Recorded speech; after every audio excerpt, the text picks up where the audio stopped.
মা জনম দুঃখিনী পিছনের দরজা দিকে একটু পরে পরে দরজাটা খুলে লক্ষ্য করে আমার সন্তান বাড়িতে আসছে কিনা। মা জনম দুঃখিনী কিন্তু ঘুমায় না। আব্বাও যখন আপনাকে কোথাও বিদায় দেয় গাড়িতে উঠাইয়া, আপনার আব্বা লক্ষ্য করে দেখবেন যে যাদের আব্বা রয়েছে, লক্ষ্য করবেন ওই আব্বা আপনার দিকে তাকাইয়া থাকে। আমার সন্তান বাড়ি থেকে চলে যাচ্ছে, যত দূর পর্যন্ত গাড়ি দেখা যায় আব্বা কিন্তু চোখ ফিরায় না। জোরে বলেন ঠিক কিনা? এই মা বাবাকে যারা কষ্ট দিবে আমার আল্লাহ বরদাস্ত করতে পারেন না। আল্লাহ বলেন আমার ইবাদতের সঙ্গে মা বাবাকে সংযোগ করেছি, কারণ আল্লাহ বলেছেন যদি মা বাবাকে কষ্ট দাও, অশান্তি দাও, রাদার রব্বি ফি রাদাল ওয়ালিদি ওয়া সাকাতুর রব্বি ফি সাকাতিল ওয়ালিদি, মাতা পিতার সন্তুষ্টির ভিতরে আল্লাহর সন্তুষ্টি। মা বাবাকে যদি খুশি করো আমার আল্লাহ খুশি হয়ে যায়। মা বাবাকে যদি কষ্ট দাও সন্তান সফল হবে না। জোরে বলেন ঠিক কিনা? মা বাবাকে কষ্ট দেওয়ার কারণে দুনিয়াতেও আপনি ক্ষতিগ্রস্ত হয়ে গেলেন, আর কবর জগৎ থেকে আপনার অশান্তি শুরু হয়ে যাবে। কারণ মা বাবার স্থান আল্লাহর পরে আল্লাহ স্থান দিয়েছে। আমার বন্ধু কি করেছো? আমি খুশি হয়ে গেছি। এবার শুনো, মা বাবার সাথে সুন্দর আচরণ করবা। ওয়াবিল ওয়ালিদাইনি ইহসানা ইম্মা ইয়াবলুগান্না ইনদাকাল কিবারা আহাদুহুমা আও কিলাহুমা ফালা তাকুল লাহুমা উফ فلا تقل لهما اف ولا تنهرهما وقل لهما قولا كريما। মা এবং বাবা অথবা দুজন থেকে যে কোনো একজন বাধ্যকে যখন উপনীত হবে, তোমার মা এবং বাবা ছোট্ট কালে যেভাবে তোমাকে আদর স্নেহ করেছে, ভালোবাসা দিয়েছে, এখন তুমি হয়েছ মা, তুমি হচ্ছ বাবা, তুমি হয়েছ সন্তান রে। এখন তুমি কামাই রুজি করতে পারো, আর তোমার কাছে তোমার মা এবং বাবা এখন হয়ে গেছে ছোট্ট বাচ্চার মতো। জোরে বলেন ঠিক কিনা? কিন্তু না না, এই সমাজে যত মানুষ প্রতিষ্ঠিত হয়েছে, যত মানুষ সমাজের হাইলাইট হয়েছে, লক্ষ্য করে দেখবেন ওরা মা বাবার সঙ্গে ভালো আচরণ করেছে। মা জনম দুঃখিনী পিছনের দরজা দিকে একটু পরে পরে দরজাটা খুলে লক্ষ্য করে আমার সন্তান বাড়িতে আসছে কিনা। মা জনম দুঃখিনী কিন্তু ঘুমায় না। আব্বাও যখন আপনাকে কোথাও বিদায় দেয় গাড়িতে উঠাইয়া, আপনার আব্বা লক্ষ্য করে দেখবেন যে যাদের আব্বা রয়েছে, লক্ষ্য করবেন ওই আব্বা আপনার দিকে তাকাইয়া থাকে। আমার সন্তান বাড়ি থেকে চলে যাচ্ছে, যত দূর পর্যন্ত গাড়ি দেখা যায় আব্বা কিন্তু চোখ ফিরায় না। জোরে বলেন ঠিক কিনা? এই মা বাবাকে যারা কষ্ট দিবে আমার আল্লাহ বরদাস্ত করতে পারেন না। আল্লাহ বলেন আমার ইবাদতের সঙ্গে মা বাবাকে সংযোগ করেছি, কারণ আল্লাহ বলেছেন যদি মা বাবাকে কষ্ট দাও, অশান্তি দাও, রাদার রব্বি ফি রাদাল ওয়ালিদি ওয়া সাকাতুর রব্বি ফি সাকাতিল ওয়ালিদি, মাতা পিতার সন্তুষ্টির ভিতরে আল্লাহর সন্তুষ্টি। মা বাবাকে যদি খুশি করো আমার আল্লাহ খুশি হয়ে যায়। মা বাবাকে যদি কষ্ট দাও সন্তান সফল হবে না। জোরে বলেন ঠিক কিনা? মা বাবাকে কষ্ট দেওয়ার কারণে দুনিয়াতেও আপনি ক্ষতিগ্রস্ত হয়ে গেলেন, আর কবর জগৎ থেকে আপনার অশান্তি শুরু হয়ে যাবে। কারণ মা বাবার স্থান আল্লাহর পরে আল্লাহ স্থান দিয়েছে। আমার বন্ধু কি করেছো? আমি খুশি হয়ে গেছি। এবার শুনো, মা বাবার সাথে সুন্দর আচরণ করবা। ওয়াবিল ওয়ালিদাইনি ইহসানা ইম্মা ইয়াবলুগান্না ইনদাকাল কিবারা আহাদুহুমা আও কিলাহুমা ফালা তাকুল লাহুমা উফ فلا تقل لهما اف ওয়ালা তালগারহুমা ওয়া কুল লাহুমা কাওলান কারীমা। মা এবং বাবা অথবা দুজন থেকে যে কোনো একজন বাধ্যকে যখন উপনীত হবে, তোমার মা এবং বাবা ছোট্ট কালে যেভাবে তোমাকে আদর স্নেহ করেছে, ভালোবাসা দিয়েছে, এখন তুমি হয়েছ মা, তুমি হয়েছ বাবা, তুমি হয়েছ সন্তান রে, এখন তুমি কামাই রুজি করতে পারো। আর তোমার কাছে তোমার মা এবং বাবা এখন হয়ে গেছে ছোট্ট বাচ্চার মতো। জোরে বলেন ঠিক কিনা? কিন্তু না না, এই সমাজে যত মানুষ প্রতিষ্ঠিত হয়েছে, যত মানুষ সমাজের হাইলাইট হয়েছে, লক্ষ্য করে দেখবেন ওরা মা বাবার সঙ্গে ভালো আচরণ করেছে। এখন কিছু বুদ্ধিজীবী বের হয়েছে, বুদ্ধিজীবী আর বুদ্ধিমান এই দুইটার ভিতরে আকাশ পাতাল ব্যবধান। যেটা বলেন ঠিক কিনা? বুদ্ধিমান হলো তারা যারা আল্লাহর দেওয়ার মেধা শক্তিটাকে দুনিয়া এবং আখিরাতের কল্যাণের জন্য ব্যয় করে। আর বুদ্ধিজীবী হলো তারা যারা বুদ্ধি বিক্রি করে শুধু দুনিয়ার জন্য, যারা বুদ্ধি ব্যবহার করে আল্লাহর পরিচয় যারা সঠিকভাবে পায় না, তারা হলো বুদ্ধিজীবী। আজকাল সমাজের মধ্য থেকে, বুদ্ধিজীবীদের মধ্য থেকে একজন বুদ্ধিজীবী বলেছেন যে মানুষের বংশসূত্র বানর থেকে। আপনারা কি শুনছেন এই কথাটা? আরে জোরে কম শুনছেন কিনা? অথচ আল্লাহ পাক বলেন মানুষকে আমি আল্লাহ অত্যন্ত সুন্দর অবয়ব দিয়ে, সুন্দর আকৃতি দিয়ে দুনিয়াতে প্রেরণ করেছি। দুনিয়ার ভিতরে সবচেয়ে সুন্দর মানুষ জাতি। সুবহানাল্লাহ। আল্লাহ বলেন লাকাদ খালাকনাল ইনসান ফি আহসানি তাকওয়ীম।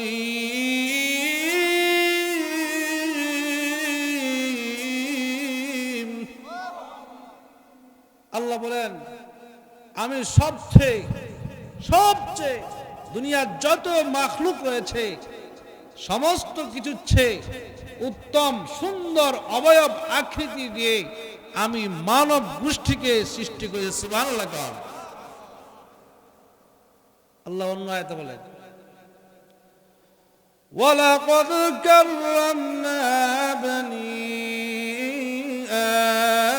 আদম। আল্লাহ বলেন আদমেরা রে, ও মানব জাতি, তোমরা হলো আদম আলাইহিস সালাতু ওয়াস সালাম, বনি আদম, আদমের সন্তান। যারা বলেন ঠিক কিনা? যারা বলে মানুষ হলো বানরের বংশ থেকে এসেছে, আমি বলবো ভাইরা আমার, ওরাই হলো বানর। কারণ বানর তারাই বলতে পারে যাদের স্বভাব চরিত্র হবে বানরের মতো। জোরে বলেন ঠিক কিনা? আল্লাহ বলেন এত সুন্দর অবয়ব দিয়ে আমি মানব জাতিকে সৃষ্টি করেছি। শুধু তাই না, এই মানব জাতিকে আমি আল্লাহ সম্মানিত করে বানাইছি। আমরা কেন আল্লাহ পাকের শুকর আদায় করব? সেদিকে গেলে অনেক লম্বা আলোচনা। আল্লাহ পাক আপনাকে আমাকে 3.5 হাত একটা বডি দিয়েছেন। এই বডির ভিতরে একটার সাথে আরেকটা অঙ্গ জড়িত। জীবন ঠিক কিনা? মনে করেন আপনার সারা বডি ঠিক আছে, কিন্তু একটা হাত নাই, পরিপূর্ণভাবে সুন্দর লাগবে না। তো আল্লাহ রাব্বুল আলামিন বলেন যে আমি তোমাদেরকে এত সুন্দর অবয়ব দিয়েছি, এত সুন্দর আকৃতি দিয়েছি, যার বিনিময়ে আমি আল্লাহ তোমাদের কাছে টাকা পয়সা কোনো কিছু চাই না। চাই কি? আরো জোরে বলেন। আল্লাহ রাব্বুল আলামিন বিশ্ব রহমাতুল লিল আলামিনকে বলে দিয়েছেন, আল্লাহ নবীজি ইয়া রাসূলুল্লাহ ইয়া হাবিবাল্লাহ, নবী আমার, আপনার কাছে যে কোরআন আমি নাজিল করেছি, ও নবীজি, এই কোরআনের ভিতরে আমি প্রমাণ করে দিয়েছি, এই কোরআনের মধ্যে আমি বিস্তারিত আলোচনা করেছি, এই পৃথিবীর মধ্যে আমি আল্লাহ মানব জাতিকে সৃষ্টি করেছি। না না না, আমি আল্লাহ সৃষ্টি করেছি, এমনিতে সৃষ্টি করি নাই। এই আদম জাতিকে আমি আল্লাহ সৃষ্টি করার পিছনে একটা উদ্দেশ্য আছে। উদ্দেশ্যবিহীন যদি কোনো মানুষ চলাফেরা করে, সমাজের লোকেরা তাকে সুস্থ মানুষ বলে না। কি বলেন? আপনি যদি জিজ্ঞাসা করেন, ভাই কোথায় যাও, আপনার প্রতি উত্তর যদি বলে কোথায় যায় আমি জানি না, ওই মানুষকে কি আপনারা সুস্থ মানুষ বলবেন না পাগল বলবেন? আল্লাহ রাব্বুল আলামিন বলেন, আমি আল্লাহ কি তোমাদেরকে অনর্থক সৃষ্টি করেছি? না রে বাংলা না, আমি আল্লাহ তোমাদেরকে অনর্থক সৃষ্টি করি নাই। আমি আল্লাহ সৃষ্টি করার একটা উদ্দেশ্য রয়েছে। আল্লাহ রাব্বুল আলামিন তা জানিয়ে দিয়েছেন, ওয়ামা খালাকতুল জিন্না ওয়াল ইনসা ইল্লা লিয়াবুদুন।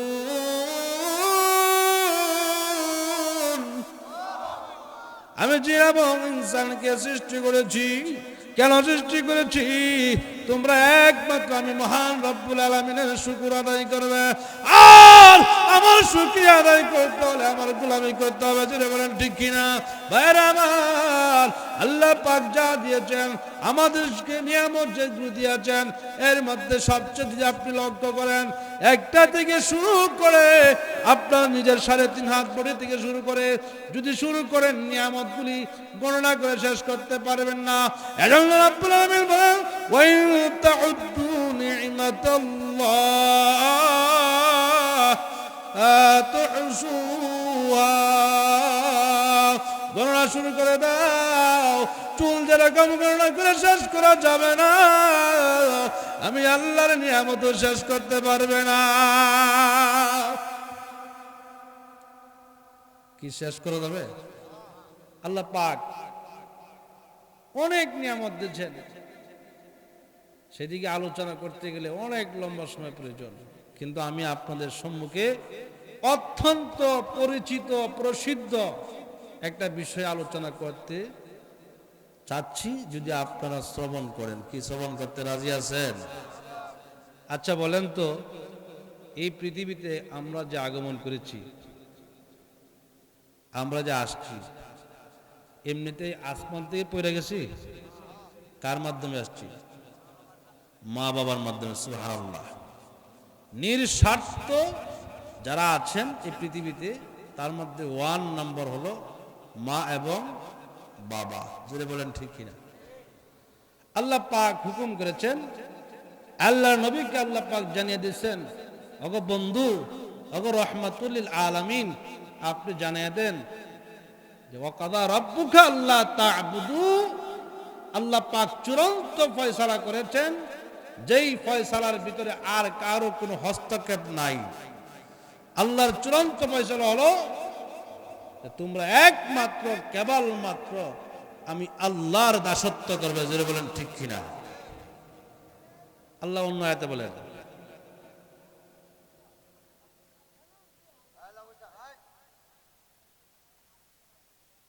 আল্লাহ অন্য আয়াতে ঘোষণা করেছেন যে ওমা খালাকতুল জিন্না ওয়াল ইনসা ইল্লা লিয়াবুদুন। তোমরা কেবলমাত্র মানব এবং জিন গোষ্ঠীকে আমি সৃষ্টি করেছি একমাত্র আমার বন্দেগী করার জন্য। অন্য জায়গায় আল্লাহ রাব্বুল আলামিন বলেন, ওয়া'বুদুল্লাহ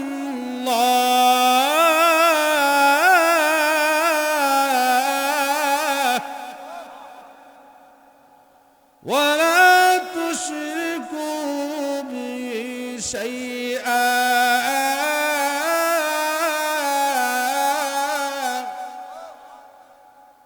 ও বান্দা, তোমরা কেবলমাত্র আমি আল্লাহর দাসত্ব করবে, আমি আল্লাহর সঙ্গে কাউকে অংশীদার স্থাপন করা যাবে।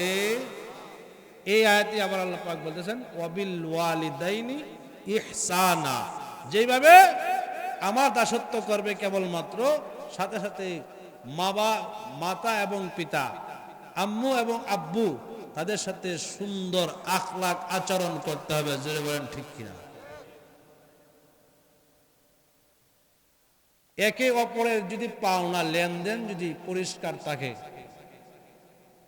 আমি যদি আপনার পাওনা পরিশোধ করে দেই, আমি আপনার কাছে যা চাইবো তা দিতে হবে। যদি বলেন ঠিক কিনা?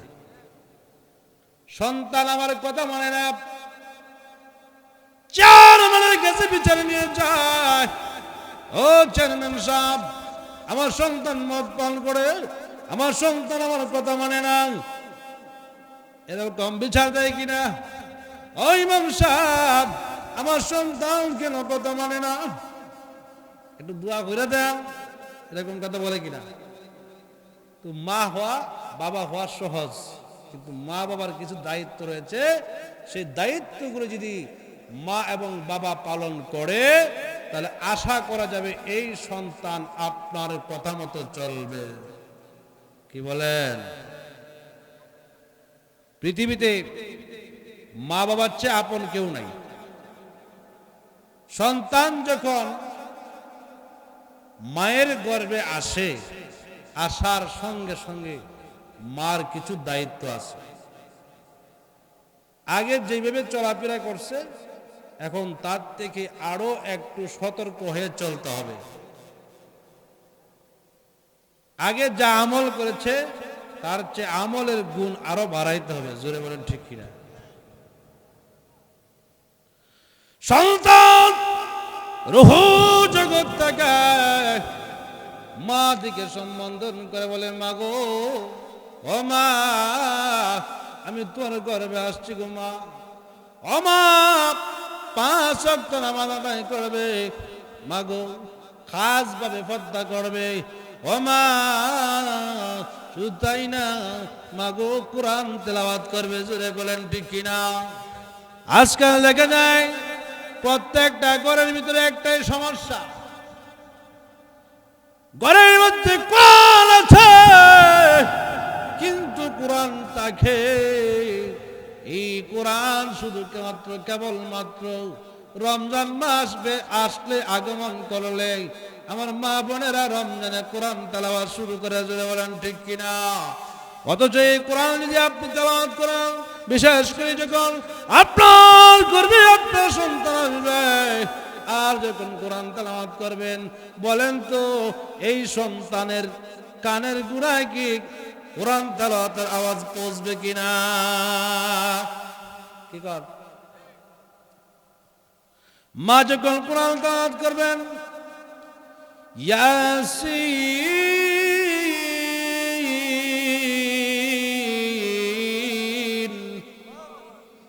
ওয়াল কুরআনিল হাকীম,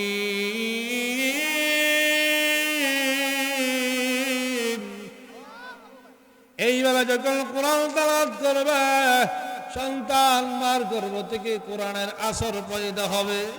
সন্তান মার গর্ভে কোরআন শ্রবণ করবে, আর সন্তান রুহু জগৎ থেকে ডাক দিয়ে বলে, আব্বা গো, খবরদার, বেহালালি পথে অবর্জন করিয়া, হারাম উপার্জন করিয়া আমার মাকে খাওয়াইবা না।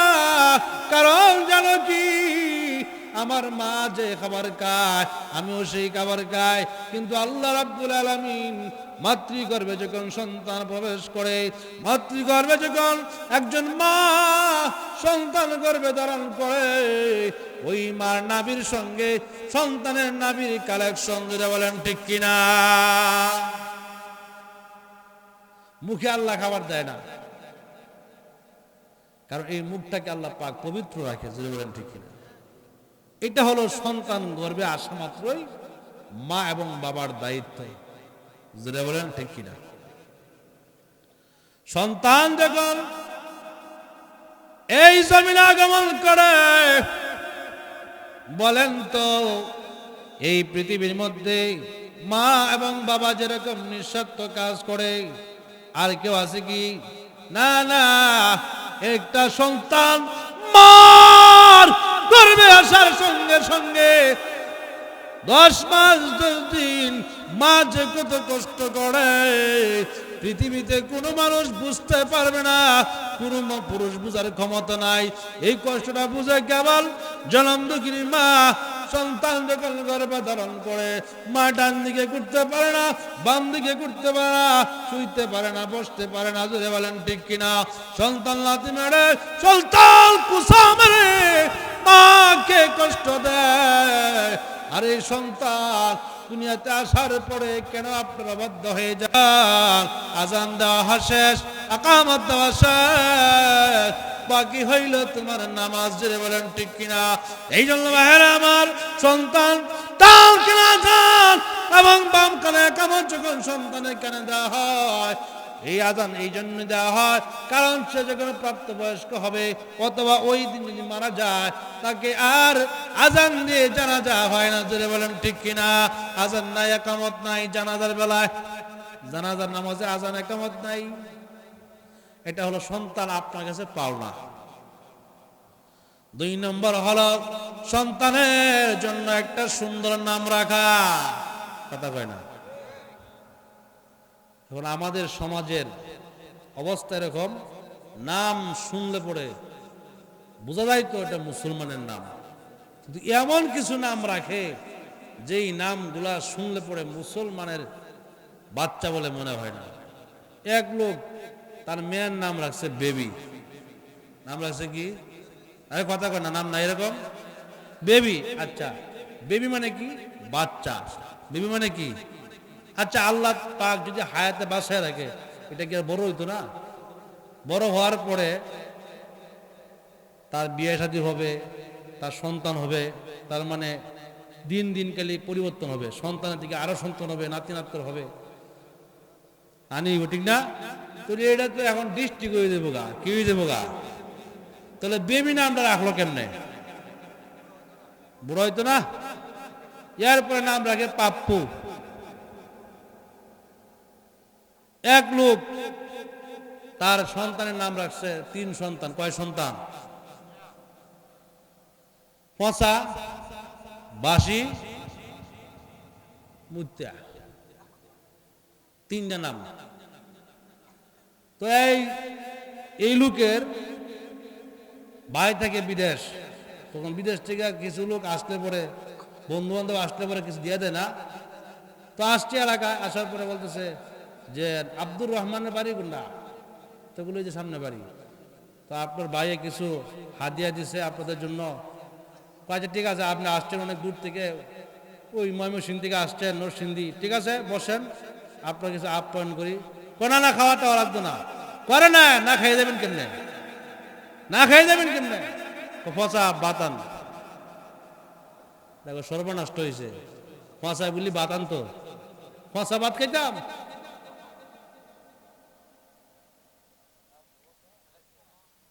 নাম হয়েছে পচা, নাম কিটা? কয় বাসি, তরকারি আন। সর্বনষ্ট হয়েছে, বাসি আবার তরকারি, বাসি গান্ধা তরকারি খাইতাম। মুত্যে ফানি আন, বেটা উঠতে মাসে দৌড়। আচ্ছা বলেন তো দেখি, এদিকে আসলে তার নাম, এদিকে তরকারি, পচা ভাত, বাসি তরকারি, মুত্যে ফানিয়ান, আসলে কি এরকম ঘটনা? এরকম আল্লাহ বলেছেন সুন্দর একটা নাম আপনার সন্তান আপনার কাছে পাও না, আপনি নাম রাখেন আব্দুর রহমান, আব্দুর রহিম, আব্দুল জব্বার, আব্দুল কুদ্দুস। বলেন ঠিক কিনা? আপনি নবীদের নামের সঙ্গে নাম মিলাইয়া রাখেন, আল্লাহর ওলিদের সঙ্গে নাম মিলাইয়া রাখেন। হাসরের ময়দানে রব্বুল আলামিন ডাক দিয়ে গাইব, আব্দুর রহমান, আব্দুর রহমান দাঁড়াইব। এমনি আল্লাহ পাক জিজ্ঞাসা করবে, তুমি নাম কি? আব্দুর রহমান। হ্যাঁ আমার নাম আব্দুর রহমান। আরে আব্দুর রহমান, জীবনে নামাজ পড়েছো কেমন? নামাজ তো ঠিক মতো পড়ো নাই। আল্লাহ, নামাজ যথা নিয়মিত 5 ওয়াক্ত পড়ি নাই, মাঝে মধ্যে নামাজ ছুটে গেছে। আল্লাহ ডাক দিয়ে বলবে, তোমার নাম কি? আব্দুর রহমান। না না না, তোমার নাম তো রহমান না, রহমান রহমান, আমি আল্লাহ একমাত্র রহমান, তুমি হলে আমার বান্দা, তোমার নাম হলো আব্দুর রহমান, মানে রহমানের বান্দা। বান্দা রে, আমি আল্লাহ তোকে ক্ষমা করে দিলাম। কারণ জানো কি, আমি তোমাকে কেন ক্ষমা করে দিয়েছি? মহান আল্লাহ, আমি আল্লাহর সঙ্গে তোমার নামটাকে সংযোগ করার কারণে আমি আল্লাহর দয়া হয়েছে, আমি আল্লাহর মায়া হয়েছে। যা যা বান্দা, আমি আল্লাহ তোকে ক্ষমা করে দিলাম। তোর নাম সুন্দর রাখলে লাভ আছে না? নাম রাখতে হবে, সুন্দর নাম রাখতে হবে। এটা আপনার কাছে আপনার সন্তান পাওনা। সাধ্যমতো যদি পারেন, সপ্তম দিনে তার মাথা চুল যে আছে না, এই চুল পরিমাণ আল্লাহর রাস্তায় কিছু দান সৎকার করা। কথা বুঝতে পারছেন? এটা আপনার কাছে সন্তান পাওনা, যদি আপনি দিতে পারেন, সাধ্য সমত থাকে, ফরজ টরজ না। আকিকা করবেন যদি সাধ্য থাকে, এইগুলো যদি আপনি করেন, এরপরে আপনার সন্তানের উপর আপনার দায়িত্ব থাকবে। সন্তান যখন 7 বছর বয়সে উপনীত হবে, এর আগেও কাজ আছে। সন্তান যখন কথা বলতে পারে, সন্তানকে আল্লাহ আল্লাহ জিকির শিখায় দেন। জোরে বলেন ঠিক কিনা? হ্যাঁ, আমার দুঃখের বিষয়, কষ্টের বিষয়, আমাদের সমাজের অনেক মা বোনেরা আছে, সন্তান কান্নাকাটি করে, মা ওই সন্তানকে মিথ্যা প্রলোভন দেখাইয়া, সন্তানকে মিথ্যা সবক দিয়া, সন্তানকে মিথ্যা কথার ভয় দেখাইয়া ঘুম পাড়ায়। জোরে বলেন ঠিক কিনা? ঘুমাও ঘুমাও ঘুমাও, আর যদি না ঘুমাও, বাঘ আসবে তোমাকে ধরবে, পাল্লুক আসবে ধরবে, আর বলে আমাদের কুলে নিয়া ফেলা দিলে, সন্তানকে কুলে নিয়া মা তখন বলে ঘুম পারেনি, মাসি বেশি মুদের বাড়ি কই? সন্তানকে এইগুলা না বলিয়া, মাগো আপনার সন্তানটাকে কুলে নিয়া লা ইলাহা ইল্লাল্লাহ, লা ইলাহা ইল্লাল্লাহ, আল্লাহ আল্লাহ আল্লাহ আল্লাহ, এরকম জিকির আজকার করেন, কোরআন তেলাওয়াত করেন, ইসলামী সঙ্গীত পরিবেশন করেন। আপনার সন্তানের মগজটা থাকবো ভালো, আপনার সন্তানের মেধা থাকবো ভালো, আপনার সন্তানটা হবে নেককার। বলেন ঠিক কিনা? এই দায়িত্বগুলো যদি পালন করেন, এবার এই সন্তানের উপর দায়িত্ব রাখবে মা বাবার কথা মানা। জোরে বলেন ঠিক কিনা? আরো জোরে বলতে হবে, আরো জোরে বলতে হবে। কিন্তু আমাদের সমাজের কিছু মহিলা আছে, শাশুড়ি যদি ওই আসারে, তার শাশুড়ি তার সঙ্গে যে আচরণ করছে, সেও তার পুত্রবধূর সঙ্গে একই আচরণ করে। কথা বলেন ঠিক কিনা?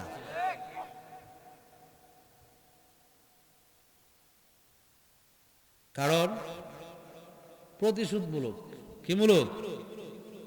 পরিষ্কার কথা হচ্ছে, আপনার পুত্রবধূ যদি বাস্তবিক অর্থে শ্বশুর শাশুড়ির অবাধ্য হয়ে যায়, তাহলে এই আপনার সন্তানের উপর উচিত হবে, যদি মা এবং বাবা বলে তোমার স্ত্রীকে তালাক দাও, আর যদি বাস্তব গ্রহণযোগ্যতা দোষ ত্রুটি পাওয়া যায়, তাহলে ওই সন্তানের উপর ওয়াজিব হয়ে যায় তার স্ত্রীকে তালাক দেওয়া। জোরে বলেন ঠিক কিনা? এখন আমাদের যারা শাশুড়ি যারা আছে, তারাও কিন্তু ভালো সুযোগ পাইছে।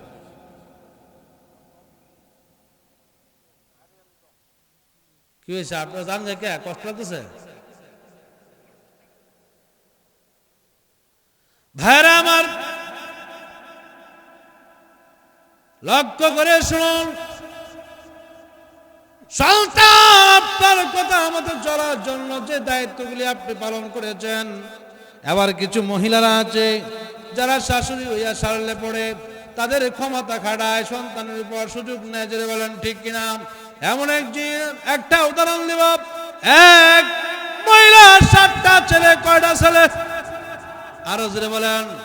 7টা সন্তান, 7 সন্তানের 7টা বউ। জোরে বলেন ঠিক কিনা? কিন্তু ওই মহিলা তার ছেলে সন্তানগুলোকে বড় মহব্বত করে, আদর করে, ওই ছেলেগুলাদেরকে ভালো ভালো খাবার দেয়, দুধ কলা যা আছে সন্তানকে দেয়, কিন্তু পুত্রবধূকে দেয় না।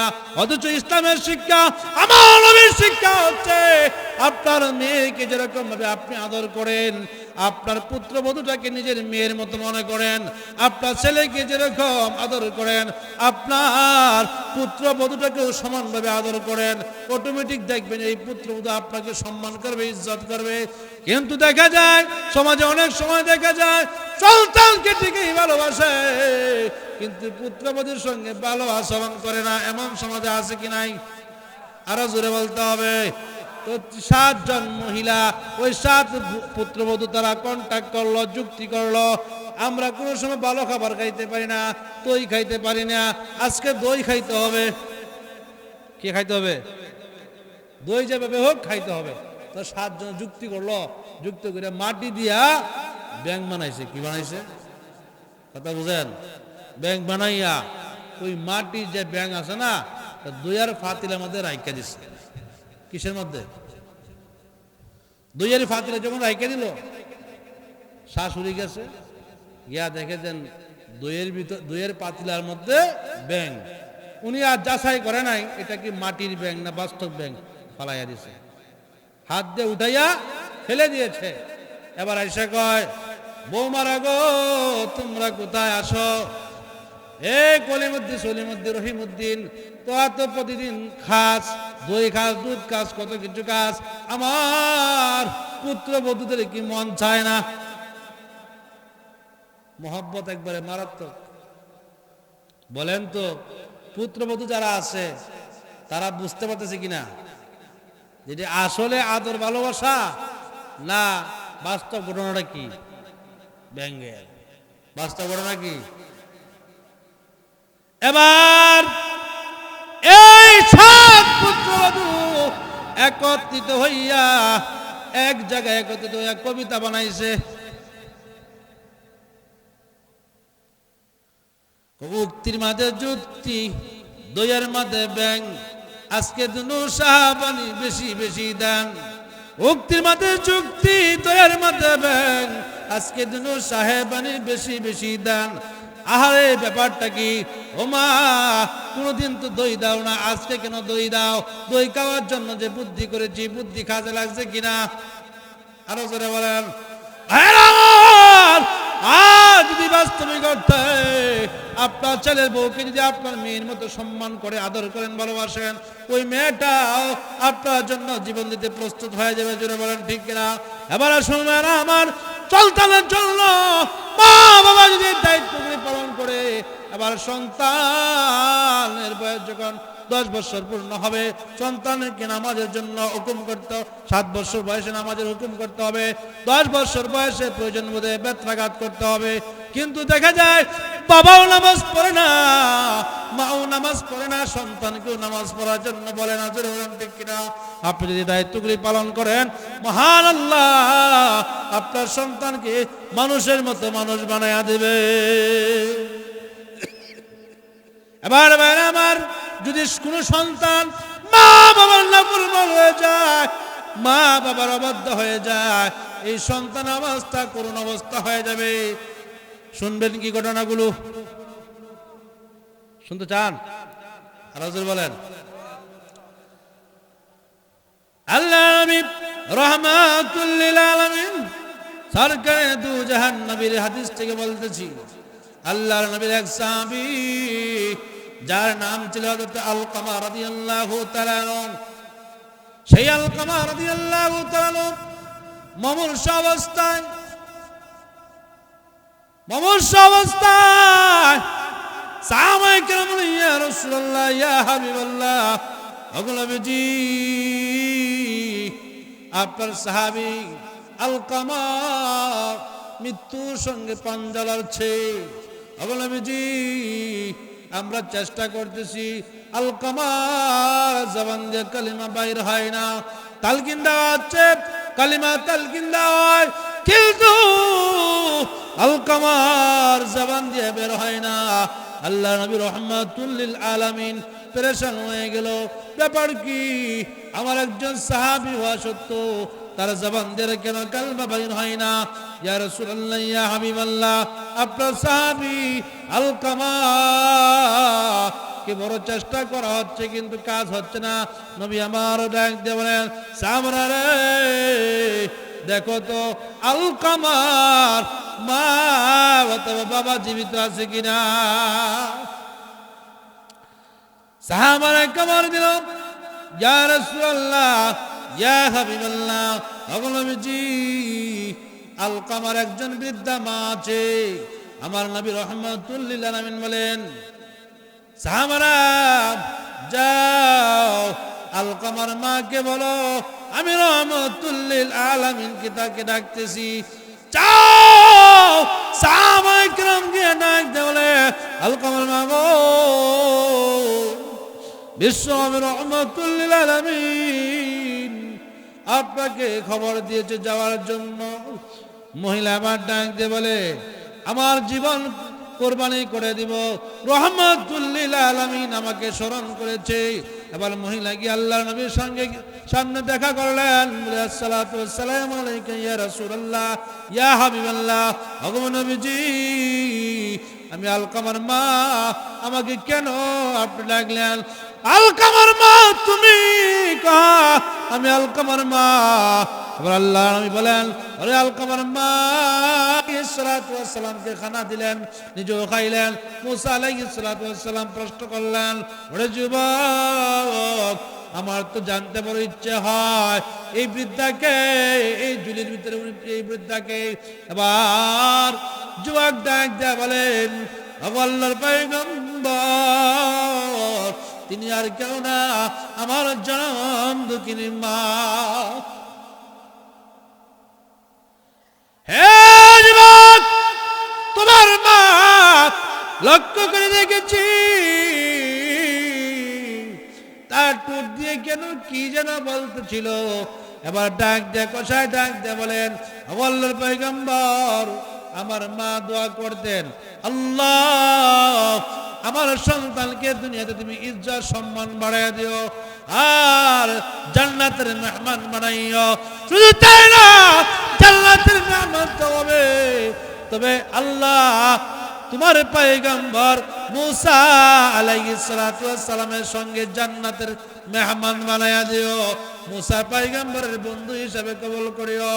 এবার মুসা আলাইহিস সালাতু ওয়াস সালাম যুবকের এই কথা শুনিয়া বলে, যুবক রে, তোর কপাল বড় ভালো, তোর কপাল বড় ভালো, তোমার মা চেয়েছিল আমি মুসাকে না দেখে যেন তার মৃত্যু না হয়। তোমার মা আমি পয়গম্বর মুসাকে দেখে ফেলেছে।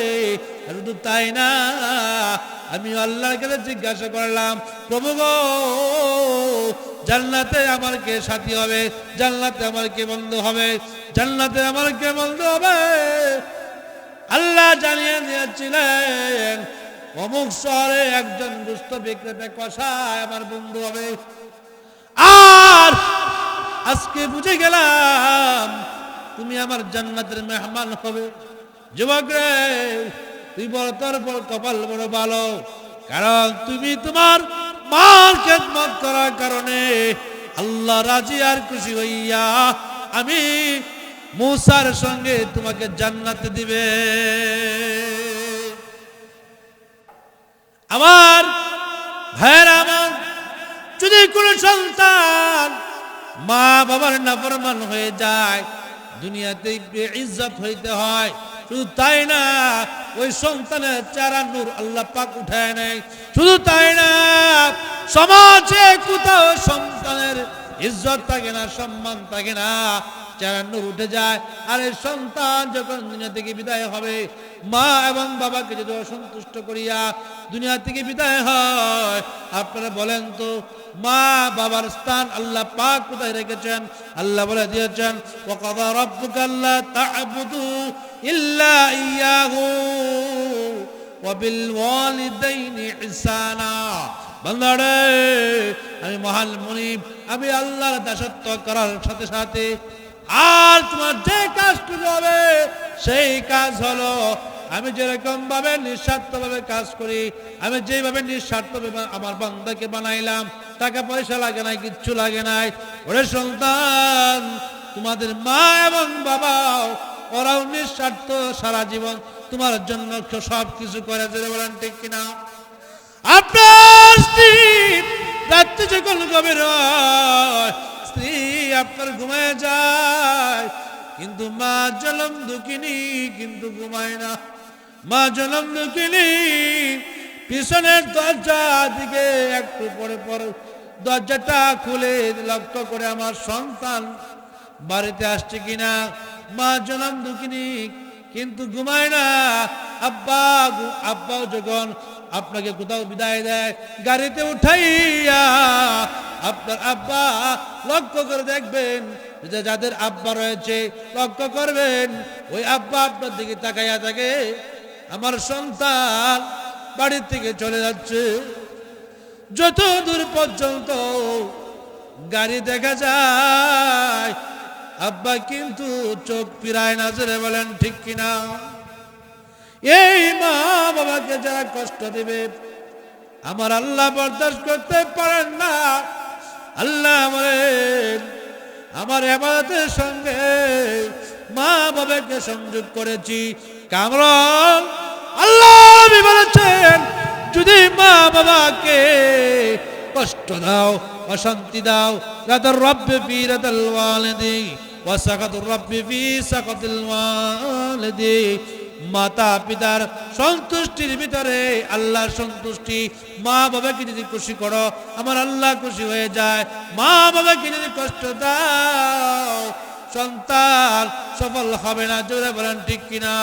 মা বাবাকে কষ্ট দেওয়ার কারণে দুনিয়াতেও আপনি ক্ষতিগ্রস্ত হয়ে গেলেন, আর কবর জগৎ থেকে আপনার অশান্তি শুরু হয়ে যাবে। কারণ মা বাবার স্থান আল্লাহর পরে আল্লাহ স্থান দিয়েছে।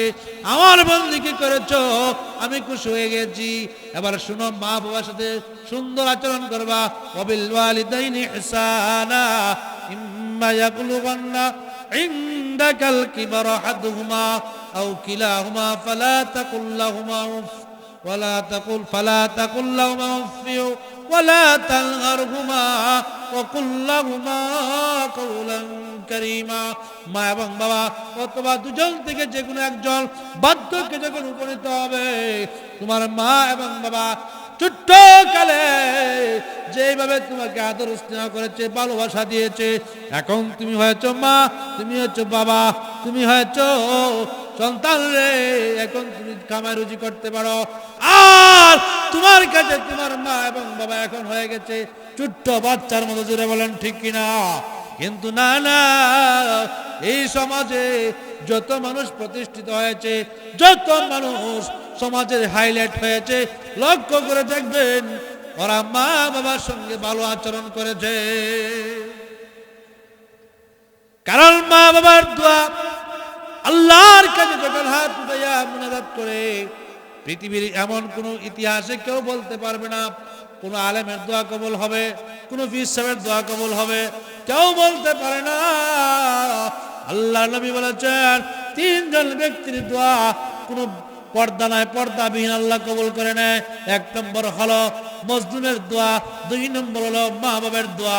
মা বাবা যদি দোয়া করে সন্তানের জন্য, আল্লাহ ফিরায় দেয় না। তিন নম্বর হলো মুসাফিরের দোয়া। জোরে বলেন ঠিক কিনা?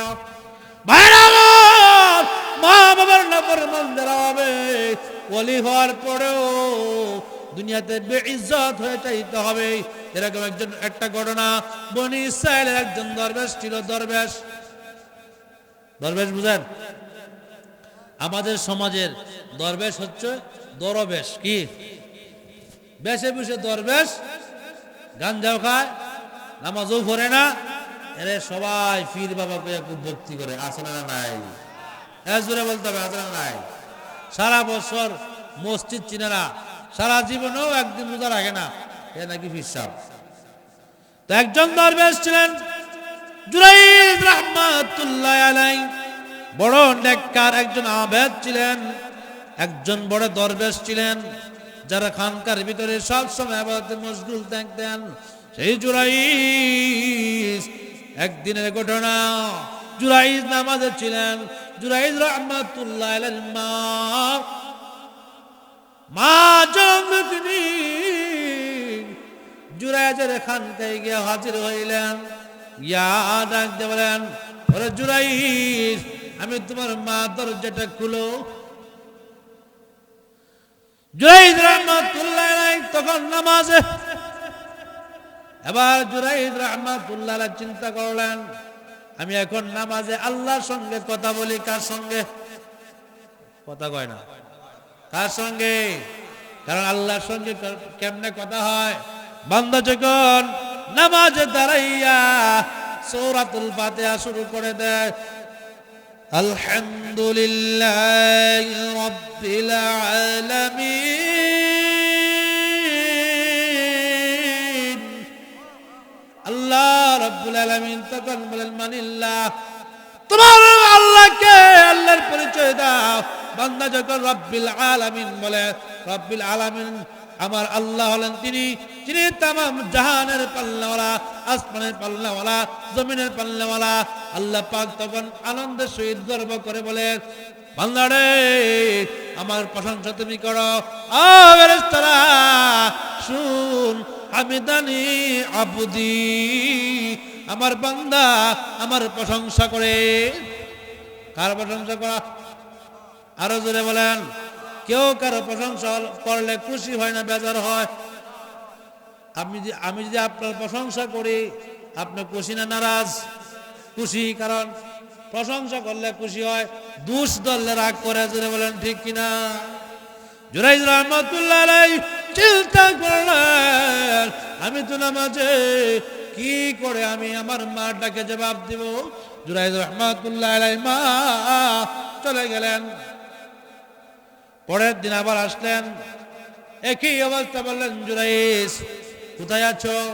ওরে জুরাইদ, আমি তোমার আম্মা, দরজাটা খুলো। জুরাইদ রাহমাতুল্লাহ আলাইহি চিন্তায় পড়ে গেলেন, আমি তো নামাজে, আমি কি মার ডাকে সাড়া দেব কিনা?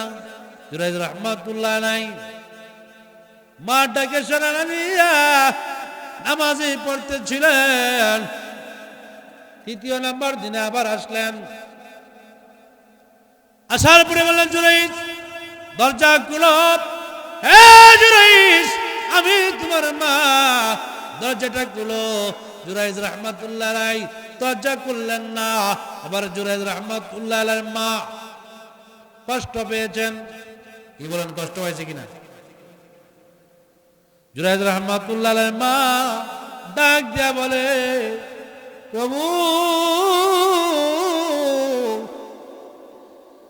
তাকাইয়া দেখো গো আল্লাহ, যে সন্তানকে আমি পেটে ধারণ করেছি, লালন পালন করলাম, রাত দিন 24 ঘন্টা সন্তানের পিছনে সময় দিলাম, 10 মাস 10 দিন কত কষ্ট করলাম, আজকে আমার সন্তান আমার ডাকে সাড়া দেয় না। আয় আল্লাহ, এ জুরাইদকে তুমি প্রতিটা নারীর চেহারা না দেখাইয়া তাকে দুনিয়া থেকে উঠাইও না। নাউজুবিল্লাহ কবেন না? বলেন তো, মার দোয়া কবুল না? কবুল না? কবুল কিনা? আরো জোরে বলেন। এই দিক থেকে একজন প্রতিটা নারী মানুষের মুখ থেকে যখন শুনতেছে, জুরাইদ নামে একজন দরবেশ, বড় কামেল মানুষ, নেককার মানুষ, লোকেরা বলে এই মানুষটা এত শক্ত, কোন বেগানা নারীর দিকে তাকায় না, এত আমলদার, কোন বেগানা নারীর দিকে তাকায় না। এবার এই প্রতিটা নারী বলে, তোমরা যার প্রশংসা করো গো, এই দরবেশকে আমি পাশাইতে, এই দরবেশকে বিপদগামী করতে আমি যথেষ্ট। পীর সাহেব যদি ভালো ভালো মানুষের সূত্র আছে না, কিছু লোকের টাকা পয়সা দিয়া বলতেছে, ঠিক আছে তুমি যদি পারো নাও টাকা, টাকা দিলাম। এবার মহিলা জুরাইদ রাহমাতুল্লাহ আলাইহি খানকায় গেলেন। জুরাইদ রাহমাতুল্লাহ আলাইহিকে তার যৌবন ক্ষুধা মিটানোর জন্য জুরাইদ রাহমাতুল্লাহ আলাইহিকে ডাকলেন, কিন্তু না না, জুরাইদ রাহমাতুল্লাহ আলাইহি আল্লাহর ভয়েতে তাকে সাড়া দেন নাই। ওইদিকে এই মহিলা একজন রাখালের সঙ্গে জিনায় লিপ্ত হলো। জিনায় লিপ্ত হইয়া ওই মহিলার গর্ভে আবার বাচ্চা। বলেন তো, বাচ্চা কি দরবেশের না রাখালের, আরো জোরে বলতে হবে, আরো জোরে, রাখালের বাচ্চা, রাখালের মাধ্যমে মিলিত হওয়ার কারণে ওই মহিলার গর্ভের সন্তান। এবার মহিলা গর্ভ থেকে যখন সন্তান ভূমিষ্ঠ হল, সমাজের লোকদেরকে বলে, এই মেয়েরা জানো না তোমরা দরবেশে কি কাজ করছে? কি করছে? এই যে দেখো বাচ্চা, এই বাচ্চার মালিক, এই বাচ্চার বাবাকে জানো? ওকে কই যে তোমাদের হিসাব। লোকেরা ক্ষিপ্ত হইয়া রাগান্বিত হয়ে তখনকার বাদশার দরবারে হাজির হইল। সে শুনান, আমরা যাকে দরবেশ বলে মানি, আমরা যাকে ওলি বলে বিশ্বাস করি, যাকে কামেল জানি, ভালো জানি, যাকে শ্রদ্ধা করি, ভক্তি করি, ও বাদশাহ ইনার চরিত্র বড় খারাপ। নাউযুবিল্লাহ। কোন ও কি চরিত্র খারাপ? উনি তো এই এলাকার একজন মহিলার সঙ্গে জিনায় লিপ্ত হয়েছিল। এখন তার গর্ভে যে সন্তান ভূমিষ্ঠ হয়েছে, এই সন্তানের বাবা হলো এই জুরাইজ।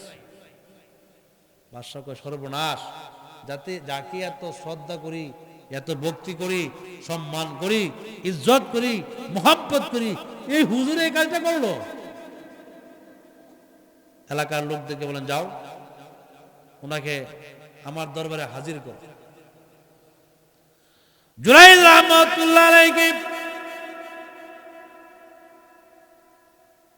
এলাকার লোকেরা বলে, হে আল্লাহর ওলি দরবেশ, আপনাকে আমাদের রাজা তলব করেছেন, বাদশাহ আপনাকে ডাকতেছেন যাওয়ার জন্য। জুরাইজ রাহমাতুল্লাহ আলাইহি উনার ভিতরে তো কোনো দুর্বলতা নাই। কারণ যদি কোনো মানুষ খারাপ কাজ করে, 2 নম্বরে কাজ করে, তার ভিতরে 2 নম্বরে থাকার কারণে মনের মধ্যে একটা ভয় থাকে। দূরে বলেন ঠিক কিনা? জুরাইজ রাহমাতুল্লাহ আলাইহি যাওয়ার পরে, রাজদরবারে যাওয়ার পরে মহিলাকে বলে, মহিলা বলো তোমার সন্তানের পিতাকে। এবার মহিলা বলে, বাদশাহ এই যে দেখা যায় হুজুর, এই যে দেখা যায় দরবেশ বড় কামেল, যাকে আমরা জানি, যাকে এত ভালো জানি, এই লোকটা হলো আমার গর্ভের সন্তানের পিতা। নাউযুবিল্লাহ। কোন এবার হুজুরকে বললেন, বাদশাহ বললেন, কি ব্যাপার, আপনি কাজ করছেন? আপনি কি এই কাজ করছেন? জুরাইজ রাহমাতুল্লাহ আলাইহি এর বেলা উনার মার বদদুয়া যে লেগে গেছে, বদদুয়া কার্যকর হওয়ার কারণ হলো জুরাইজ রাহমাতুল্লাহ আলাইহি যেই নামাজ আদায় করেছিলেন সেই নামাজ ছিল নফল। আর জুরাইজ রাহমাতুল্লাহ আলাইহি একজন আবেদ দরবেশ ছিলেন। আবেদ, এত বড় বিজ্ঞ আলেম ছিলেন না। আবেদ হওয়ার কারণে ওনার এই কথাটা ওনার জানা ছিল না, নফল নামাজ ছেড়ে দিয়ে মার ডাকে সাড়া দিতে হয়। শুধু তাই না ভাইরা আমার, ফরজ নামাজে আপনি আছেন, যদি আপনার মা এবং বাবা বড় কোনো বিপদের সম্মুখীন হইয়া ডাক দেয়, বড় বিপদে পড়ে গেছেন, নামাজ ছাড়তে হবে। কারণ বিপদ যদি আসে, বিপদ থেকে আপনার উচিত হলো চেষ্টা করা বাঁচানোর জন্য। যদি বলেন ঠিক কিনা? আর এটা তো নফল নামাজ ছিল। জুরাইজ রাহমাতুল্লাহ আলাইহি জানা ছিল না নফল নামাজের চেয়ে আমার মার ডাকে সাড়া দেওয়া উচিত। বাদশার কাছে যখন এরকম বিচার দায়ের করা হলো, জুরাইজ রাহমাতুল্লাহ আলাইহি বলে, আমি এই কাজ করি নাই, এই সন্তান আমার না। না, সন্তান আপনার। কারণ যেই মহিলা গর্ভে ধারণ করেছে সেই মহিলাই কেবল বলতে পারবে এই সন্তানের পিতাকে। জুড়ে বলেন ঠিক কিনা? আপনার স্ত্রী যদি বেগানা কোনো পুরুষের সঙ্গে জিনায় লিপ্ত হয় আপনার আড়ালে, সেই সন্তান কার, কার মাধ্যমে তার গর্ভে আসছে সেই ভালো জানে। জুড়ে বলেন ঠিক কিনা? এবার মহিলা যখন বলল, হুজুর মিথ্যা কথা কেন বলেন? আপনি তো আমার সন্তানের পিতা, অতএব আমার সন্তানের হক নষ্ট করবেন না, আমার সন্তানকে বঞ্চিত করবেন না।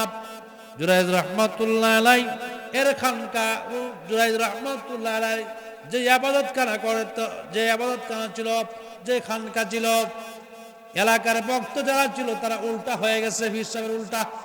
পীর সাহেব এই কাজ করলো, দেয়া ঘর ভেঙে ফেললো, তছনছ করে ফেলে দিয়েছেন।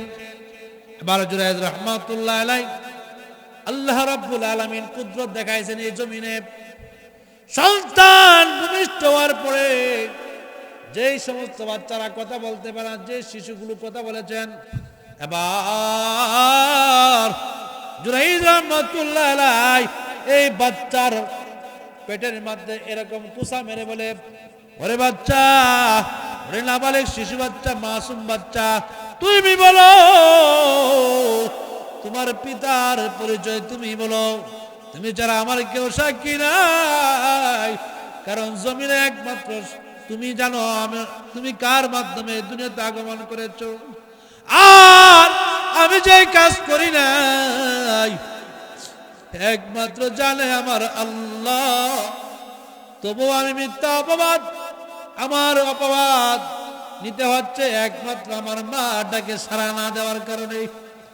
এবার এই মাসুম বাচ্চাটা ডাক দেয়া বলে, ওরে আল্লাহর ওলি, না না না, আপনি এই কাজ করেন নাই, আমি এই দুনিয়াতে আপনাকে দোষারোপ করব না। আমার মা ওই রাখালের সঙ্গে অবৈধ মেলামেশার মাধ্যমে আমি ওই আমার মার গর্ভে এসেছি, আমি আপনার সন্তান না, আমার জন্ম আপনার মাধ্যমে হয় নাই, আমার পিতার পরিচয় একমাত্র ওই রাখাল। সুবহানাল্লাহ, আসতে বল। এবার জুরাইদ রহমাতুল্লাহ আলাইহি ভক্তবিন্দু যারা আছে, যারা আগে থেকেই শ্রদ্ধা করত, ভক্তি করত, মহব্বত করত, ভালোবাসত, তাদের সম্মান কমছে না বাড়ছে? আরে জোরে কন। আর যারা একবারে করতো না, দেখতে পারতো না, শত্রু মনে করতো, এরা অবাক হয়েছে না? কি ব্যাপার, এই শিশু বাচ্চারা যদি উনার ব্যাপারে বলতে পারে উনি এত ভালো মানুষ, তাহলে আসলে এই লোকটা একজন কামেল। এবার বাদশা বলে, হুজুর আপনি যদি বলেন তাহলে আপনার খানকাটা ভেঙ্গে তছনছ করে দিয়েছে, আপনি হুকুম করলে আপনার খানকাটাকে স্বর্ণ মুদ্রা দিয়ে সুসজ্জিত করা হবে। সুবহানাল্লাহ না? সম্মান বাড়ছে না কমছে? জুরাইদ রহমাতুল্লাহ আলাইহি এবার বলেন, অবশ্য জনাব, ঘর আমার যেমন ছিল এমনই করে দেন, স্বর্ণ মুদ্রা প্রয়োজন নাই, কারণ এই কুঠির ঘরের মধ্যে ইবাদত করতে আমি বড় শান্তি পেয়েছি। হে বাদশাহ, আমার এই পরিণতি মাঝখানে আমার বেইজ্জতি হওয়ার কারণ হলো, মধ্যখানে অপমানিত হয়েছি, লাঞ্ছিত হয়েছি, বঞ্চিত হয়েছি, একমাত্র কারণ হলো আমি জনম দুঃখিনীর মার ডাকে সাড়া দেই না। ভাইয়েরা আমার, যদি কোনো সন্তান নাফরমানি করে, মা বাবা ওই নাফরমান সন্তানের জন্য বারবার দোয়া করে, আল্লাহ আমার সন্তানটাকে তুমি আমার ভক্ত বানায় দাও। দোয়া করে কিনা? দোয়া করে কিনা?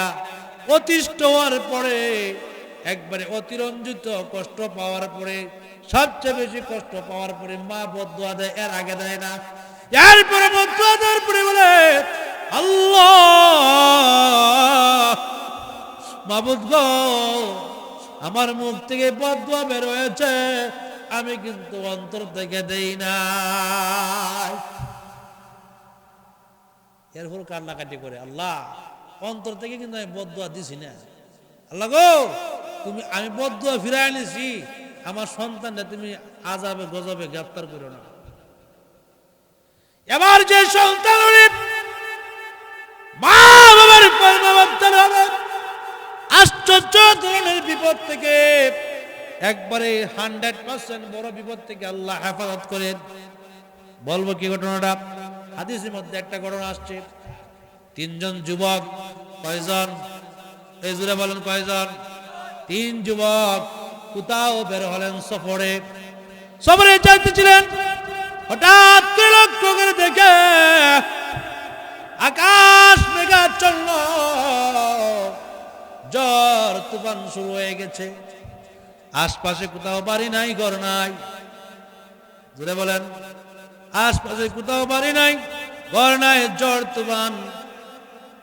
এখন কি করবে? হঠাৎ করে লক্ষ্য করে দেখলো একটা গুহা। বুঝেননি?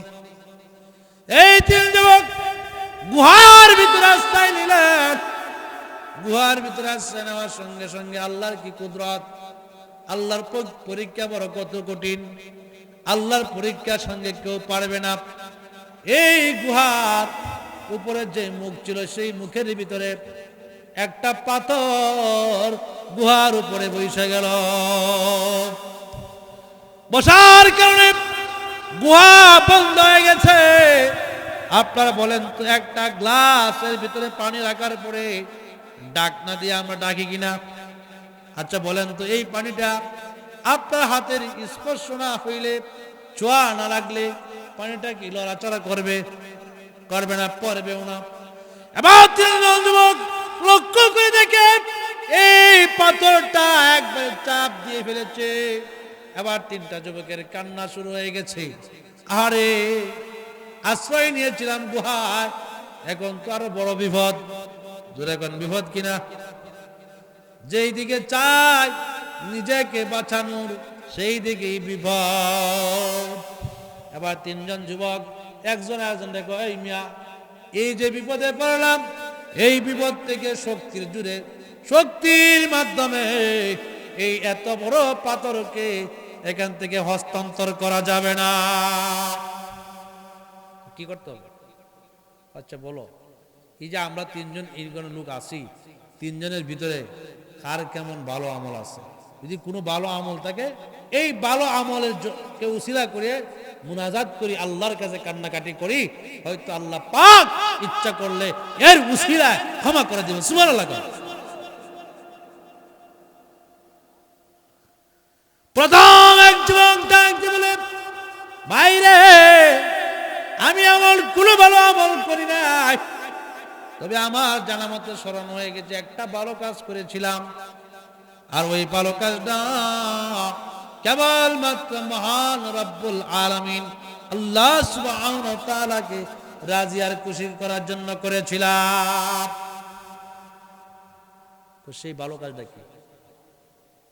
সেই ভালো কাজটা কি? আমার একজন চাচাতো বোন ছিল,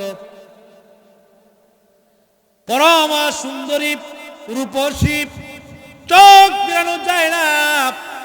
কিন্তু আমি যুবক মানুষ, সুন্দরের পূজারী সবাই। টাকা লাগবে না, পয়সা লাগবে না, বাড়ি লাগবে না, গাড়ি লাগবে না। আব্বা, এই এলাকার নরসিংদীর রায়পুরা হারিমার এলাকার ওই মেয়েটা আমার পছন্দ হয়েছে। ওর বাড়ি নাই, গাড়ি নাই, কিছু নাই, কিন্তু একটা গুণ আছে, বড় সুন্দরী। সুন্দরের দিকে লক্ষ্য করে অনেক মানুষ ধন সম্পদ ছেড়ে দেয়। শিক্ষাগত যোগ্যতা নাই, কোনো অসুবিধা নাই, সুন্দর তো আছে। কি বলেন, আছে কি নাই? কোরআন পড়তে পারে না, না পড়লে নাই, বাংলা নাই, কিচ্ছু লাগতো না, কোনো যোগ্যতার দরকার নাই, সুন্দর আছে। এবার ওই যুবকটা বলে, আমি কিন্তু আমার চাচাতো বোনের প্রতি দুর্বল, ওরে ভালোবাসি, মহব্বত করি, কিন্তু ওর সঙ্গে আজ পর্যন্ত আমি যৌবনে মিলিত হইতে পারলাম না, আমার যৌনকতা মিলাইতে পারি না। আল্লাহর কি মহিমা, আল্লাহ পরীক্ষা করে ফেলেছেন।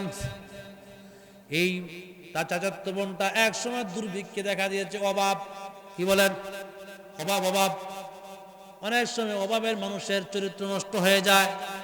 অভাবের কারণে মানুষ নিজেকে নিজে বিলিয়ে দেয়। জুড়ে বলেন ঠিক কিনা? কিন্তু জাহান্নামের ভয় আছে, কবরের ভয় যার আছে গো, এই নারী এই পুরুষ কোন সময় নিজের যৌবন দিতে পারবে না, নিজের ইজ্জত দিতে পারবে না, মরতে রাজি, টাকার বিনিময়ে, পয়সার বিনিময়ে, অস্ত্রের বিনিময়ে, কোন কিছুর বিনিময়ে নিজের সতীত্বকে বিলীন করে না। জোরে বলেন ঠিক কিনা? চাচাতো ভাইয়েরকে বলতেছে, এবার আমার বোন যখন অভাবে পড়ে গেল, আমাকে বলে ভাই গো 120 দিরহাম, দিনার, দিরহাম অথবা দিনার আমাকে তুমি দাও, আমাকে তুমি দাও। হে আমার বোন, আমি 120 দিনার তোমাকে দিব, শর্ত আছে, মানতে পারবা কি? মহিলা মনে করেছে 120 দিরহাম সে মিলাইতে পারবে না, কিন্তু যুবক 120 দিরহাম দিনার অর্থ সংরক্ষণ করে রেখেছে, আর বলেছে এই টাকাগুলি তোমাকে আমি দিব, শর্ত হলো একটা। কি শর্ত? এই শর্ত হলো তোমার সাথে একমাত্র আমি গভীর রজনীতে একটু মিলিত হব। নাউযুবিল্লাহ। এবার যুবতী মহিলা, যুবতী মেয়ে বলে বাইরে আমি রাজি, আমি রাজি হয়ে গেলাম, আমি রাজি। ঠিক গভীর রজনীতে দেখা যায় যুবক হাজির। যুবক কি? আর জোরে বলেন। মেয়েটাও হাজির, উভয়জনই হাজির, সব ঠিকঠাক। একবারে যখন এই মেয়ের সঙ্গে জিনায় লিপ্ত হয়ে যাবে, তখন মেয়েটা বলল, যুবক আমার ভাই ইত্তাকুল্লাহ, কেউ নাই, কেউ নাই, কিরামান কাতিবিন ছাড়া আর কেউ নাই, কিন্তু একজন আছে, পানির নিচে ডুব দিল, দেখে যেখানে যাও না কেন দেখেন তিনি কে। এই যুবক ডাকতে বলে, এই আওয়াজ যখন আমার কানে আসলো, আল্লাহকে ভয় করার আওয়াজ যখন আমার কানে চলে আসলো, আমি ভয়ে কম্পমান হয়ে গেলাম। সাথে সাথে আমার বোনকে বললাম, বোন রে চলে যাও, চলে যাও, আমার এই টাকাগুলো আর ফেরত দিতে হবে না। ওই তখনকার সময় আমি যে কাজটা করলাম, সুবর্ণ সুযোগ পাওয়ার পরেও এই যুবতীকে ছেড়ে দিয়েছি একমাত্র আল্লাহকে খুশি করার জন্য। প্রভু গো, এই কাজ যদি আমি তোমাকে খুশি করার জন্য করে থাকি, তাহলে আজকের এই মুসিবত থেকে আমাকে হেফাজত করো, আমাদেরকে হেফাজত করো। এমনিতে দেখা যায় হালকা একটু পাথরটা সরে গিয়েছে, হালকা হালকা। এখন আরেকজন ভাই, আমরা তিনজন থেকে, আমি দোয়া করে দিব, আমার এই ঘটনা শেষ, তিনজন থেকে একজনের মাধ্যমে একটু পাথরটা হস্তান্তর হয়েছে, সরে গিয়েছে। ও ভাই, তুমি কি আমল করো, কি এমন ভালো কাজ করেছো? দুই নম্বর জীবনটা যেমন, ওরে ভাই এমন কোন ভালো কাজ করি নাই, তবে আমার স্মরণ হয়েছে একটা কাজ করেছি। কি কাজ? আমার মাধ্যমে শ্রমিক ছিল অনেকগুলো, সুবহানাল্লাহ গান, অনেক শ্রমিক ছিল, শ্রমিকের বিল পরিশোধ করে দিয়েছি, কিন্তু একজন শ্রমিক হঠাৎ করে চলে গেছে, তার 500 দিরহাম দিনার আমার কাছে ছিল, সে কিন্তু টাকা নিতে পারে না, চলে গেছে। কিছুদিন পরে এই মজদুরি ওই শ্রমিক এসে বলে, ভাই গো, আপনার কারখানা আমি কাজ করতাম, আমার কিছু পাওনা দাওনা রয়েছে। ও কেমন ছিল? 500 দিরহাম। কত? এই যে দেখো উট, এই যে দেখো গাভী, এই যে দেখো ছাগল, যা কিছু দেখো সবগুলা তুমি নিয়ে যাও। এবার ওই পাওনাদার বলে, না না না, এতগুলো আমার প্রয়োজন নাই, আমি তোমার কাছে পাওনাদার ছিলাম 500, আমাকে 500 দিয়ে দাও, এইগুলো আমি নিব না। এবার তখন আমি বলেছিলাম, যুবক রে, ও শ্রমিক ভাই, তোমাকে যখন আমি পাই না খোঁজাখুঁজি করে, এই 500 টাকা দিয়ে একটা, দুটা, তিনটা, চারটা, পাঁচটা, আজকে এই বিশাল সম্পদ যা দেখতেছো, এইটা তোমার 500 টাকার বিনিময়। আল্লাহ, এই এইটা যদি তোমার জন্য করে থাকি, এই আমাদের গুহার মাথার উপরে যে পাথরটা আছে, আল্লাহ এই মুসিবত থেকে আমাদেরকে হেফাজত করো। তখন পাথরটা আর একটু সরিয়ে গেল। সুবহানাল্লাহ। 3 নম্বর জন বলতেছে, আমার তো কিছুই নাই, একটা আমি আমল করেছি। কি আমল করেছো? আমি ছিলাম রাখাল, সারাদিন রাখালের দায়িত্ব পালন করে বিকাল বেলা যখন বাড়ির দিকে আসতাম, দুধ নিয়ে আসতাম কিনে। কিন্তু আমার যে কাজটা ছিল, সেই কাজ ছিল আমার নিজের সন্তান। আমি নিজে, আমার বাড়ির চাকর মাকড় যারা রয়েছে, কাউকে আমি দুধ খাওয়াইতাম না ততক্ষণ পর্যন্ত আমার জনম দুঃখিনী মা এবং বাবাকে দুধ না খাওয়াইতাম। একদিনের ঘটনা, আমি দুধ যখন সন্ধ্যাবেলা রাত্রিবেলায় ঘরে ঢুকলাম, আমি তাকাইয়া দেখি আমার মা জনম দুঃখিনী ঘুমিয়ে গেছে। আর সারা রাত্রি পর্যন্ত আমি দাঁড়া রইলাম, কাউকে আমি দুধ দেই নাই, আমার স্ত্রীকেও দুধ দেই নাই, সন্তানগুলিকেও দুধ দেই নাই। সন্তানগুলো চিল্লা চিল্লি করতেছে, আব্বু গো, এক ফুটা দুধ দাও, আমাদের গলাটাকে ভিজাই। হায় আল্লাহ, সেই দিন একমাত্র তোমাকে রাজি খুশি করার জন্য আর আমার মার দোয়া পাওয়ার জন্য, মার খেদমতের জন্য আমি কিন্তু আমার সন্তানগুলোকে বঞ্চিত করে রেখেছিলাম। আমার আজকে আমার সন্তান বহুত রয়েছে, সন্তান কোটি টাকার মালিক, অর্থকরীর মালিক, কিন্তু মা বাবা বৃদ্ধাশ্রয় কেন্দ্রে আছে। জোরে বলেন ঠিক কিনা? এই সন্তানগুলো আবার মাঝে মাঝে দেখা যায় ফেসবুকের মধ্যে তুলফার মা দিবস, বাবা দিবস, কি দিবস কথা কয় না, মা দিবস, বাবা দিবস পালন করে বৃদ্ধাশ্রয় কেন্দ্রে। আর সে লেখালেখি করে মা দিবস। এদের মুখ দিয়ে মা দিবস, বাবা দিবস কথাটা উচ্চারণ করা একেবারে নিতান্ত ভুল কিনা? ভুল কিনা? এবার ইনি যখন দোয়া করলেন, আয় আল্লাহ, আমার মাকে খুশি করার জন্য সেদিন আমি ঘুমাই না, দুধ নিয়ে দাঁড়িয়েছিলাম। আল্লাহ মেহেরবানি করে আমার এই আমলটা যদি তুমি কবুল করে থাকো, পাথরটাকে সরাইয়া দাও। বলেন তো, দুইজনে যখন দোয়া করলেন, দুজনের দোয়ার বিনিময়ে একটু একটু সরে গিয়েছিল। 3 নম্বর বার যখন দোয়া করেছেন, ওই ব্যক্তি দোয়া করতে দেরি হয়েছে, পাথরটা একবারে পরিষ্কার হয়ে গেছে। কার দোয়া? মার দোয়া। এখন সন্তান মা বাবার খেদমত করবে থাকা অবস্থা। যদি সন্তান থেকে মা বাবা চলে যায়, দুজনে চলে গেছে বা একজনে চলে গেছে, মানে উভয়জনই চলে গেছে, দুনিয়া থেকে বিদায় হয়ে গেছে, এখন আপনি কি করবেন? আপনার কাজ হলো আপনার সাধ্য মতো দান খয়রাত করা, আর মা এবং বাবার জন্য দোয়া করা, নামাজ 5 ওয়াক্ত আদায় করা, কবরের পাশে দাঁড়াইয়া, আপনি আরবি জানেন না, কিচ্ছু জানেন না, এতটুকুই বলে, আল্লাহ আমার মা বাপ যেরকম ভাবে আমাকে লালন পালন করেছিল, কষ্ট করেছিল, আজকে অন্ধকার কবরে চলে গেছে, আল্লাহ তুমি আমাদের মা বাবাকে মাফ করে দাও। আল্লাহ পাক তখন মা বাবাকে ডাক দিয়ে বলেন, এ সন্তানের মা বাবা রে, তোর সন্তানগুলি তোর সাথে নাফরমানি করেছে, কিন্তু এখন তোর জন্য কান্নাকাটি করে, আমি আল্লাহ যে জায়গায় খুশি তুইও খুশি হয়ে যা, আমি যেহেতু খুশি তুইও খুশি হয়ে যা। কারণ সন্তান তোকে মৃত্যুর পর হইলেও চিনতে পারছে। জোরে বলেন ঠিক কিনা? তো মা বাবার যাদের নাই, তারা দোয়া করা দরকার আছে না?